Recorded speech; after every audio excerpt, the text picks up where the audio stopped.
Shut up and sit down. It's time!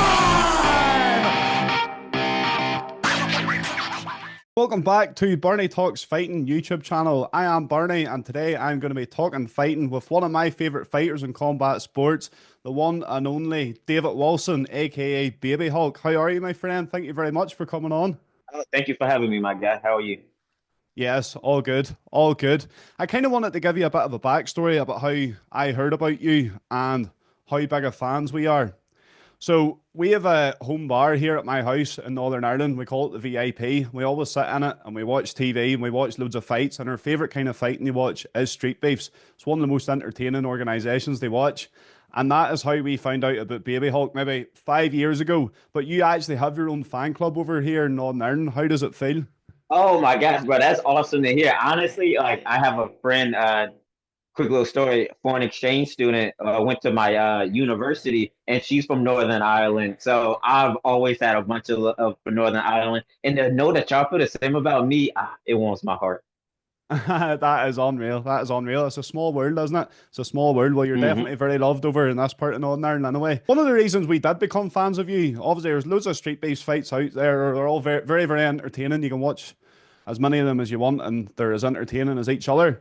But one of the reasons we kind of enjoyed watching yours was because something you do is put a beating on guys and then show them a hell of a lot of respect after. Why is it important for you to do this? Um, Man, that's a great question. Thank you for asking. I feel like fighters, I know what it's like to not just be, go into the fight, but everything that leads up to the fight, the talk, the mental side of it, like the doubt, all these things, and we still make the walk and, try to advance and try to, be better human beings at the end of the day. So, and if you like ever shed a pleasure of the octagon with me, I know what you go through, bro. So I'm gonna show you respect because that could be me on the other side of that. And as much hard work as we do and how hard we are in each other, that's just a quick little solidarity to know, like, hey, bro, I'm right here with you, and keep going. That's nice. That's nice. And it's definitely something that jumped out from the very, very start from watching you. I kind of like to go back to the start with all of my guests and ask you, how did you get started in mixed martial arts? Oh yeah, I love telling this story. So, I was a college wrestler, and then after college wrestling, I got into jujitsu to stay in shape. That's where I met my head coach, John Salter. And like a lot of great ideas that I had, they came while I was high in a garage. So go figure. And my friend just leaned over and he told me, he showed me some Street Beef video, and like jokingly, he asked if I would do it, and I was like, bro, of course. And 3 weeks later, having our first Street Beef fight. So that's really like how it broke down. That is unreal. And again, we're always high in the VIP my cards when we're watching yous on Street Beef. So that is a lovely full circle moment. That's class. That's class. So Street Beefs was your first experience in fighting then? Oh yeah. So at that time I was trying to get like amateur fights and everything, but between like dealing with like blood work and just no, new things that fighters just have to learn when they first get into it. Yeah, Street Beast is like my first like real bit of action. What's it like fighting on Street Beefs? I always watch it and we always kind of wonder, like, how do you get a fight on Street Beefs? Do you turn up and there's an opponent waiting on you? Do you have to sign up before? What way does it work? Oh man, I get this question a lot too, but it's very simple and really clean cut. So back in the day, they only like this was they wasn't doing it on Instagram, but you would be in a Facebook group. The Facebook group would share training videos and just content of people in the group, people who are like interested in the group, and then there every Saturday, and it still goes on every Saturday, the first Saturday of every month. Street Beast hosts an event. So you get the directions from them, you let them know you're coming, boom, show up, ID, and eventually, you see it, it's like it's what it looks like. It's like a backyard in somebody's, behind a big house, but it's like you get all these guys in the ring, the octagon or whatever, and it's like, hey, you doing MMA, you doing boxing over here.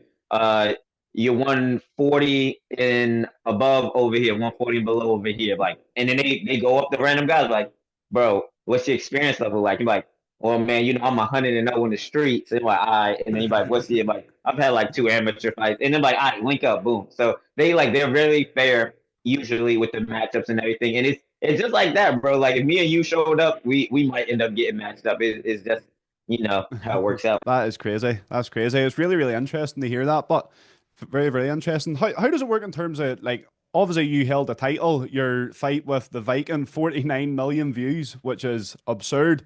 How do you kind of get to that stage? Because it seemed the difference in your first Street Beefs fight, you're saying it was kind of your first taste of mixed martial arts, and like that one against the Viking, that's a very high level MMA fight, the one against the Viking for the title. How do you kind of progress to that stage while competing in Street Beefs?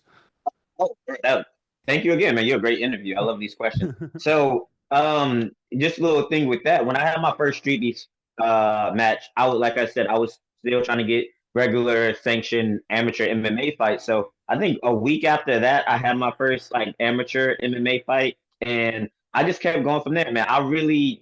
As crazy as it is, like I didn't know how big Street Beefs was, and I wasn't trying to use Street Beefs to like how some guys are now, like to make a name and like to come up. I did it because I needed experience. Like, do I need if I want to be a high level pro? If I need to, I just like in wrestling, you need experience. You need the time on the mat. So I'm like between amateur and I could go to Street Beefs. I don't have to get my blood work done. I don't have to spend all this money to fight. I just go out there and scrap. And I'm like, this is experience for me. So when you seeing it, it's all I was training the whole time. And even when I took a break from Street Beefs, I was still competing. So when you see my first fight versus when you see like my last couple, this is me like 2-3 years into like MMA training. You can see like a natural maturation of that. There is a huge difference between the two of them. How does it feel having the most viewed Street Beefs fight? Like, that is unbelievable. 49 million views on a backyard brawl. Like, surely that must give you this special warm feeling inside whenever you go on and you see that many people has viewed your fight. But it's so funny. Like I'm like a little local celebrity where I stay, right? So we'll be at the bars and they'd be like, "Oh, it's Baby Hug." I'm like, "Yo, what's up, bro?" And I take pictures. But it's funny as enough, it's not really like I'm so grateful and I'm appreciative of everybody who's seen that video and who like who became a fan from that. But bro, it's not really a big deal to me because like that's so I guess I mean I'd be disrespectful. That's not where I want my career to peak at. You know what I mean? Like that was great. I'm glad it was a small accomplishment. It was an accomplishment, but it's like when I won my first amateur belt, it was an accomplishment. But this was good. Now we moving on. When I won my second belt, cool, but we move on. Like I have such high ambitions and high goals in this sport and for myself that yes, I very much appreciate it, but ultimately I expect it. I expect all of this. Like I push myself, I train out hard, I'm open and like my persona is all because I feel like I can do great things. So that was a really great thing. It's a great milestone, but we like went to the moon with it. Yes, yes, I know what you mean. I know what you mean. When you transitioned in the pro MMA, then kind of from Street Beefs and amateur scene, was that always your goal? So whenever you had that first Street Beefs fight, was your goal always, I want to go pro, I want to make this my career? Oh yes, of course. I trained under a very, very high level fighter, John Salter. He's been ranked at the world stage. He's fought for Bellator. He's fought for UFC. Like a very high level fighter. So when I see these guys, and I've had teammates in the UFC. So when you see this, what's not just like the dream, but what's the expectation. You see your training partner that's making it to here. So yes, my intention was always I only like my amateur fights is like how fast can I have these 5 fights so I could turn pro? You know what I mean? Like it was always meant. Oh, I always had the idea of like trying to take this as far as I could go with my abilities. You're a flyweight, obviously. One of the bigger things that I've seen on YouTube happen to you is Mighty Mouse speaking about one of your fights, the flyweight goat. What was that feeling like whenever you seen that he done a video about your fight?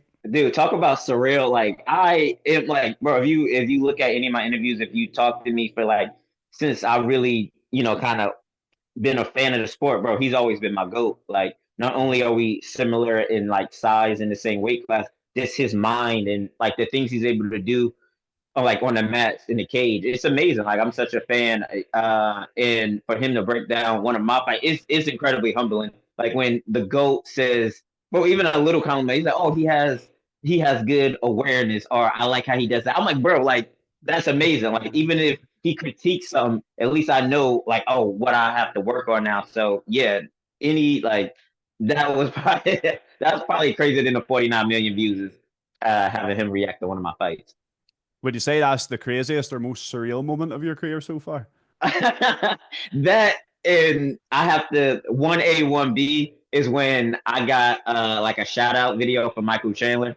I'm a huge Michael Chandler stan. So bro, when he like I open, I push play and he's looking at the camera, he's like, baby Hulk, I know you're gonna be chill. Like, bro, you might as well like I flipped the fucking a couple tables. So like that 1B, like those are two of my favorite fighters. So That's cool. That's cool. Something that I've always wanted to ask you is obviously in most fights you're giving up a height difference. You've got a very low center of gravity for flyweights, and it really, really does work for your style. You can see that your style has been built into that. Do you feel that that gives you advantage over fighters, or does it ever kind of deter your mindset, the fact that you are giving up such a height difference against some opponents? like that's all like a a mind frame and everything. It's like any fighter is going to fight the best way for them, right? So I make it work for me. Obviously, some people could think of it as a massive disadvantage. Some people could see it as a massive advantage. But it just plays to not just my style of fighting, my build and everything. It's just I just work it around that. So honestly, I'm doing I guess I'm cooking with the ingredients I got. So like advantage, disadvantage. This is how I feel is in my best interest to fight, and it's very like crowd pleasing. So that's always a plus. It is, and it definitely works for you 100%. Looking ahead to the future, then, what is the plans for Baby Hulk? I know you've dipped your toe in Misfits boxing. Are you planning to go back down that route, or you want to stay down the pro MMA route? Oh man, same as every year, man. Like try to take over the world one fight at a time. Like I love staying busy. I need to stay active. So whether it is like I'm definitely gonna go back to Misfit boxing. Somebody's been running a mouth, and I gotta close that. But yes, boxing. But of course, I got it. My first fight back is definitely gonna be in MMA. I'm training now. Like I just want to be really active. MMA, boxing. I want to knock these out. And like I always say, man, I want to showcase my skills to everyone, and eventually make it to like the highest level. That's cool. That's cool. Our crowd and the VIP here will be following your journey anyway. I wanted to do some quick fire questions just, and then I've got a couple Mm. deeper ones, and then I'll not take up any more of your time. First quick fire question: dream fight location? Japan. Japan. Why Japan? Mm. I just love like I'm huge inspiration, like the martial arts and the fact that they really show a lot of love to the like the lighter guys. They fill up stadiums, and I just feel like just that atmosphere, like how they view fighting is very like noble and like and then they also very much like with the theatrics, I can like dress up and I can make a big performance of it before. So I feel like that would be dream location for sure. I'm going to say it now. We'll see Baby Hulk main eventing a Rising or a one card out in Japan within the Oh, next let's couple of make it years. happen. Let's make it Let's go. happen. Let's go. Second quick fire question: sub or KO? Mm, I'm gonna go with sub just because like my coach is like a master of submissions and like I'm a grappler at heart. So it's nothing like it's like unlocking, when you put the key in the lock and you turn it, it's when it's just that feeling. You know it's over. They know it's over, and you're just It's waiting for the satisfying. ref to pull you off. Yeah, it's so satisfying. Very much. That leads on nicely to the next one. What's your favorite submission? Be as technical as you want Mm, here. right now, I have a series, but a little series is just my front headlock. So if I have a front headlock, I'm immediately looking for, a no arm guillotine, right? If they fight that, then I'm gonna switch to an arm in. If they go arm in, I'm a roll or anaconda. And if they, get out of that, I'm gonna try to, belly him down, kind of finish with a Darce choke. So all four of them, like all chokes, all front headlock attacks, but no arm guillotine. I've hit my ninja choke in a couple fights that y'all probably seen. Then I go to an anaconda, and then I go to a Darce choke. Nice, nice. That is a lovely sequence. Apart from Mighty Mouse, because you've kind of said he's one of your favorite fighters, who else is your favorite fighter of all time? Such a great question. Uh, yeah, definitely one of my inspirations. One of the first guys I really, was a fan of, and the OGs have noticed Ben Henderson. Like he was one of me and my dad's favorite fighters. But he was just between like how he was just so athletic. He was a nerd too. Like he talked about loving comic books. He was a faith-based man. Like he would always talk about God and Jesus. It's like a different in that attitude. It was a different athlete to see that I could more gravitate towards. Like I love Chuck Liddell, but I wasn't really like a bar knockout guy, right? I was more like the soft-spoken Christian, you know, BJJ guy. Yeah, yeah, that's cool. That's a really good answer. Last quick fire one. If you weren't a fighter, what would you be doing? What's your dream job apart Mm, from fighting? if not fighting, I would whatever I was doing, I have to be helping people. That's ultimately what I do it for. Like I like to inspire people. I like to, you know, be that fuel to help people, get farther. So if I was help like teacher, coach, that's like the easy one. I love, mentoring, anything like in that space. Always like to finish with this question. It's one that a wee bit deeper, requires a wee bit more thought sometimes. Why do you fight? Mm.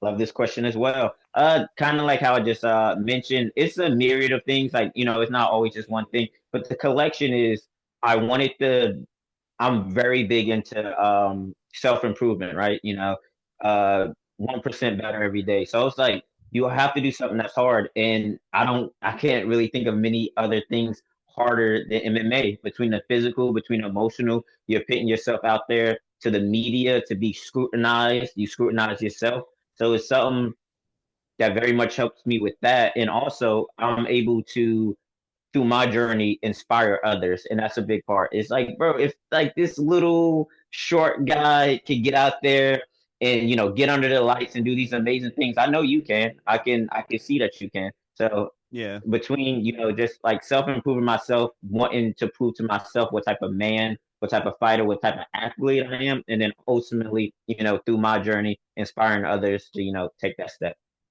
You seem like you've got a very resilient mindset and a great positive mindset at that. Do you ever get days where, you are struggling and you do struggle to pick yourself up and you don't see the point in it all? Yeah, bro, if I could tell you, it's like as positive as and you have to speak these things into existence. I am a positive person, but as you know, some of the happiest people are the saddest. So yes, I'm positive, but I have those thoughts all the time. It's like, bro, why am I doing this? Like, what's the point? Like, it's very much. It's like sometimes it could all feel like a truck through the mud. Like, what is the point of it? But I always have my reasons. I have my support system, and I ultimately have hope that that I am meant for something bigger and that I'm endowed with the spirit of the creator. So through all of that, man, how can you not wake up and smile? How can you not be like, fuck this shit, I'm gonna go get it? Like I just I just can't. I refuse to, like, yeah, you can have those thoughts, but I refuse to wallow in them and I refuse to accept them as reality. And we will end on that. You're an inspiration, Baby Hulk. It's been a pleasure speaking to you and having you on Bernie Talk Fighting. Thank you very much for your time. Thank you, brother. Shut up and sit down.